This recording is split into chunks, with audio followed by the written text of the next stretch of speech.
പൗലോസിനെ തടവിലിട്ടപ്പോൾ ആൾക്കാരെല്ലാം വിചാരിച്ചു ഇതുകൊണ്ട് പ്രസംഗം തീർന്നു, ഉപദേശത്തിന് പണിയും തീർന്നു. പക്ഷെ അകത്ത് കിടക്കുന്ന പൗലോസ് കാലഘട്ടത്തോട് പറഞ്ഞൊരു കരുത്തിന്റെ പ്രയോഗമുണ്ട്. ശ്രദ്ധിച്ച് കേട്ടോണം.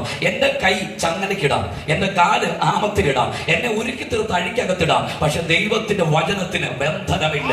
എത്ര വിശ്വാസമുണ്ട്? പ്രസംഗിക്കുന്നവനെ ഇല്ലായ്മ ചെയ്താലും പ്രസംഗത്തിന് കൂച്ചുവില ഇടാൻ ഒരു സർക്കാരിന് കഴിയത്തില്ല, ഒരു മതത്തിന് കഴിയത്തില്ല, ഒരു രാഷ്ട്രീയ പാർട്ടിക്ക് കഴിയത്തില്ല. ഈ ശബ്ദം കേൾക്കുന്ന ഭരണകൂടം എവിടെങ്കിലും ഒളിഞ്ഞു തിരിഞ്ഞു നിന്ന് കേൾക്കുന്നെങ്കിൽ എഴുതി വെച്ചുകൊള്ളുക, പ്രസംഗത്തിന് മരണമില്ല, സുവിശേഷത്തിന് മരണമില്ല, വാഗ്ദത്തങ്ങൾക്ക് മരണമില്ല.